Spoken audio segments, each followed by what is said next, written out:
گزار رہے ہیں. سب کو پتہ ہے کہ دنیا میں آنے والا ہر انسان یہاں ہمیشہ نہیں رہے گا. ہر آنے والا انسان مرنے کے لیے پیدا ہوا ہے. لہٰذا جو وقت گزرتا ہے، جو دن گزرتے ہیں، ہم سب آہستہ آہستہ، میں بھی، میری مائیں بھی، میری بہنیں بھی اپنی موت کے قریب ہو رہے ہیں، اپنی قبر کے قریب ہو رہے ہیں، اپنی آخرت کے قریب ہو رہے ہیں. اس لیے عقل مند انسان وہ ہے کہ دنیا کے اپنی ضرورت کو پورا کرنے کے ساتھ ساتھ اپنے انجام کو، اپنے موت کو، اپنی آخرت کو یاد رکھے. اور اس کے لیے مسلمان مردوں کی کچھ الگ ذمہ داریاں ہیں، عورتوں کی بھی ذمہ داریاں ہیں. لیکن قربان جائے محمد الرسول اللہ صلی اللہ علیہ وسلم پر. اللہ کے نبی صلی اللہ علیہ وسلم نے ایک مسلمان ماں، مسلمان بہن، مسلمان بیٹی کے لیے جنت میں جانا بہت آسان فرما دیا. آپ نے ایک موقع پر ارشاد فرمایا، دائیں بائیں جو مائیں بہنیں توجہ رکھیں، فرمایا کہ جو عورت 4 کام کرے گی، ایما امرأۃ، ہر وہ عورت جو 4 کام کر لے، فرمایا فلتدخل من ای ابواب الجنت شاء، وہ جنت کے جس دروازے سے چاہے جنت میں داخل ہو جائے. پہلی بات فرمائی لو ان المرأة صلت خمسها، کہ جو عورت، جو مسلمان بہن 5 نمازوں کی پابندی کرے. یاد رکھو میری بہنوں، سب سے زیادہ احسان، سب سے زیادہ کرم، سب سے زیادہ میرا اور آپ کا ہمدرد ہمارا اللہ ہے.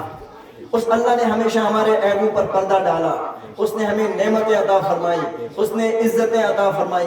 کتنے ہمارے رب کے احسانات ہیں. جس رب کے اتنا کرم ہے مجھ پر، آپ پر، تو وہ رب ہمیں دن میں 5 مرتبہ بلاتا ہے، اللہ اکبر، اللہ اکبر. اے مسلمان مرد، اے مسلمان عورت، سن لے، یہ سارا نظام فانی ہے، مٹ جانے والا ہے. سب سے بڑا اللہ، وہ اللہ آپ کو بلاتا ہے، حی علی الصلاۃ، آؤ سب سے پہلے اپنے رب کے سامنے سر جھکاؤ. تو 5 نمازیں ہر مسلمان مرد پر اور عورت پر فرض فرما لی گئی جو بالغ ہے. لہٰذا میری مائیں بہنیں، پہلا کام جو مجھے اور آپ کو اللہ کے نبی صلی اللہ علیہ وسلم نے فرمایا ہے کہ ہم 5 نمازوں کی پابندی کریں. عموماً اس معاملے میں بہت کوتاہی ہوتی ہے، اور اس کوتاہی کی بنیادی وجہ، ہمیں دفتر جانا ہوتا ہے، کھیت پہ جانا ہے، اور بچے کو ایکسکرشن جانا ہے، یا کوئی اور کام کرنا ہے، یا اس پن ذمہ داری سمجھان چھو، اس کی ہم فکر کرتے ہیں، مائیں بھی فکر کرتی ہیں، مرد بھی فکر کرتے ہیں.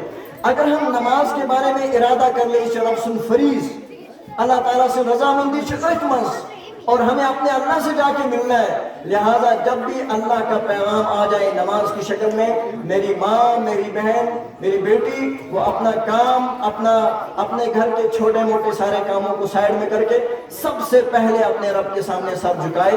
اس لیے کہ جس گھر کی خدمت میں اور جس گھر کو سجانے میں، جس گھر کے سارے نظام کو چلانے میں میری ماں اپنی نماز ضائع کر لیتی ہے، یہ سارا گھر قبر میں اس کے ساتھ اترنے والا، اکیلی اترے گی قبر میں، اور اکیلا.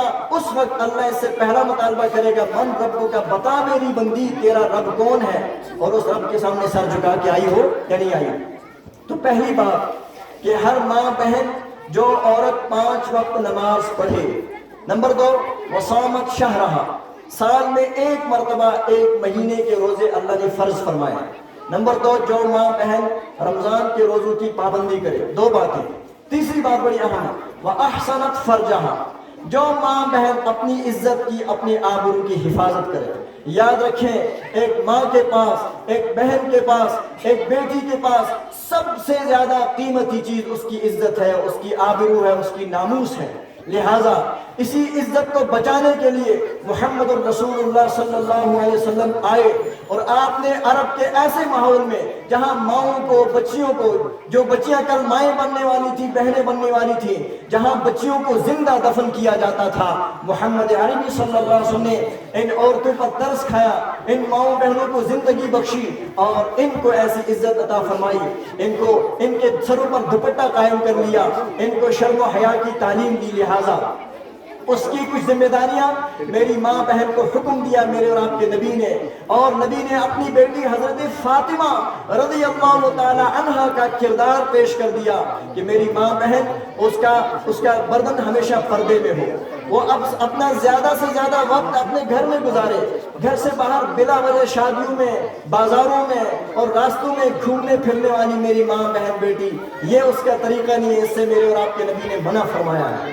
ہاں کوئی ضرورت پڑ جائے، کوئی مجبوری پڑ جائے، ماں بہن باہر آ جائے، پھر حکم ہے اے مسلمان عورت، فرمایا کہ جب گھر سے باہر آؤ اپنے بدن کو چھپا کر پردے کا اہتمام کر کے آؤ، اور فرمایا وہ عورت، وہ خاتون جو گھر سے باہر بے پردہ ہو کر گھر سے باہر آئے گی، سج دج کے باہر آئے گی، خوشبو لگائے گی اور غیر لوگوں کو اپنی طرف مائل کرے گی، فرمایا کہ ایسی عورت بدکار ہے۔ اللہ حفاظت فرمائے۔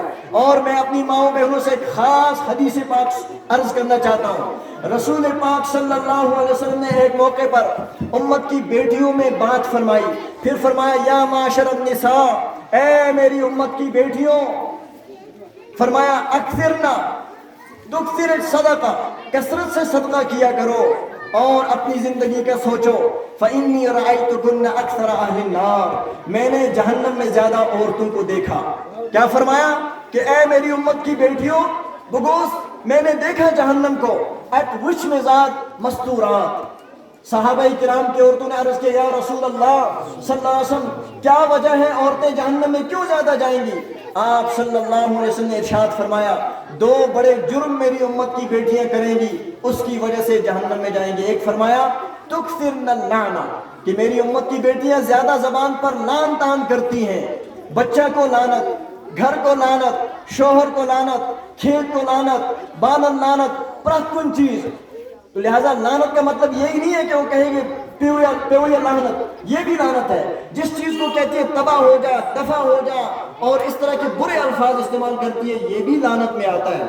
اس لیے فرمایا جو عورت، جو بہن بیٹی زیادہ لعن طعن کرے گی ہر ایک کو، اور فرمایا دوسری وہ عورت وَتَكْفُرْنَ الْعَشِيرَ، جو بچی، جو بہن اپنے باپ کی، اپنے بھائی کی، خصوصاً اپنے شوہر کی ناشکری کرے گی۔ وہ انسان ہے، وہ محنت کر کے آتا ہے، وہ مزدوری کر کے آتا ہے، وہ آپ کے کھانے کا انتظام کرتا ہے، پینے کا انتظام کرتا ہے، ضروریات کا انتظام کرتا ہے، لیکن بہرحال وہ بھی انسان ہے، اس سے کبھی کمی ہو جائے گی، کوتاہی ہو جائے گی، کبھی کام نہیں بنے گا۔ مگر اس موقع پر امت کی ماں بہن بیٹی کو صبر کرنا ہے کہ ڈیلی چھ آنا آز زمون ان کی، ڈیلی چھ دیواں آج حکم دہت کی، لہٰذا بہن کو اس موقع پر برداشت کرنا چاہیے، شوہر کی ناشکری نہ کرے اور تانا نہ دے، اپنی زبان کو سنبھال کے رکھے۔ تو میں عرض کر رہا تھا دوسرا کام، تیسرا فرمایا جو عورت اپنی عزت کی حفاظت کرے۔ عزت کی حفاظت میں نمبر ایک، میری ماؤں بہنوں آپ کو حکم ہے اللہ کا اور اس کے رسول صلی اللہ علیہ وسلم کا کہ بلا وجہ گھر سے باہر چلنا پھرنا، کھیتوں میں، بازاروں میں اور ہوٹلوں میں اور ایسی جگہوں پر، اس سے پرہیز کرو، اس سے اللہ کے نبی نے منع فرمایا۔ دوسری بات، گھر سے باہر آنے کی ضرورت پڑے تو پھر حکم دیا کہ اپنے بدن کو چھپا کر پردے کے اہتمام کے ساتھ لباس ایسا ہو کہ باہر آ کر آپ کے بدن کا کوئی حصہ ظاہر نہ ہو۔ ایک موقع پر فرمایا نبی پاک صلی اللہ علیہ وسلم نے کہ میں معراج میں گیا، وہ خودس معراج پر، اور میں نے دیکھا میں اس کی مستورات، ان کو بالوں سے پکڑ کے جہنم میں جلایا جا رہا ہے، ان کو بالوں سے پکڑا گیا اور جہنم میں ان کو جلایا گیا۔ میں نے پوچھا اے جبرائیل یہ کون عورتیں، یہ کم مستورات چھ؟ عرض کیا یا رسول اللہ صلی اللہ علیہ وسلم یہ امت کی وہ مائیں ہیں، یہ امت کی وہ بہنیں ہیں، یہ امت کی وہ بیٹیاں ہیں جو گھر سے باہر نکلتی تھی بے پردہ، جن کے بال ننگے ہوتے تھے۔ حالانکہ بال ننگا رکھ کر بہن کو کوئی فائدہ نہیں ہوتا، یہ ایسا گناہ ہے جس کو گناہ بے لذت بولتے ہیں۔ اس لیے میں اپنی ماؤں بہنوں سے گزارش کروں گا اپنے لباس کا خاص خیال رکھیں، خصوصاً ماؤں سے اور والدین سے بھی ذمہ داری ہے۔ آخر یہاں کوئی یہودی نہیں رہتا، یہاں کوئی عیسائی نہیں رہتا، ہماری مائیں بہنیں ہیں، لیکن دن بہ دن دیکھا جا رہا ہے ہماری بچیاں جس حال میں سکولوں میں جا رہی ہیں، گھر سے باہر آ رہی ہے، سر ان کا ننگا ہے، ان کے بال نظر آتے ہیں، ان کے نیچے سے ٹانگیں نظر آتی ہیں، اور ان کا لباس ایسا کہ شیطان بھی دیکھ کر شرماتا ہے، اور اللہ کی لعنت اس پر برستی ہے۔ جس عورت پر اللہ کی بے لباس ہونے کی وجہ سے اللہ کی لعنت برس گئی، شیطان کی طرف سے بری نظریں، اب اس کو جن چپٹے گا، اس کو وسوسے آئیں گے اور اس کو نظر بد لگے گی، اس کو بیماریاں پکڑیں گے، اور کیا ہوگا۔ اس لیے ضرورت ہے مائیں بہنیں پردے کا خاص خیال رکھیں۔ اور تیسری بات، چوتھی بات فرمائی وَأَطَاعَتْ بَعْلَهَا، کہ امت کی بیٹی جو چوتھا کام، نمبر 1 نماز کی پابندی، نمبر 2 روزے رکھنا، نمبر 3 اپنی عزت کی حفاظت، اور نمبر 4 جس کی شادی ہو چکی ہے وہ اطاعت بہلہا، اپنے شوہر کی اطاعت۔ یاد رکھیں بہترین عورت وہ ہے، بہترین ماں وہ ہے، بہترین بہن وہ ہے